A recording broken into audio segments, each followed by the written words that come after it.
информационный. Он так и будет работать. А если вы его будете использовать как бы насыщенный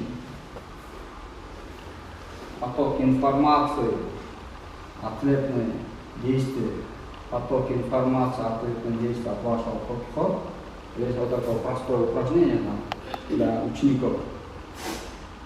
Б, букву, К,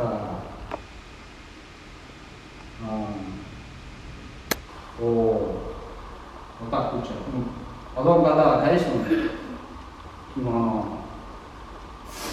понимаете, то есть, смотря в глаза партнеру, вы своим шипящим дыханием, как у кобра, берете в него информацию, само собой, ответный резонанс происходит.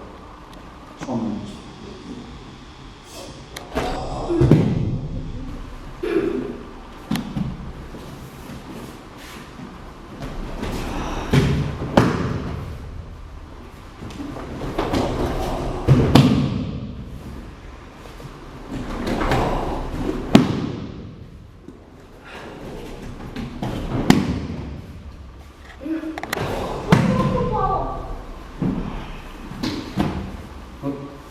Просто холостой вдох и выдох, как обеспечивающий просто вашу жизнедеятельность, а получающий информацию и вырабатывающий.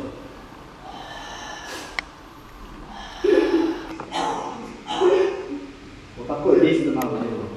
Поэтому очень ценно. Копкихот. Основа жизненной энергии и основа действия. Остальное еще форма. Пожалуйста.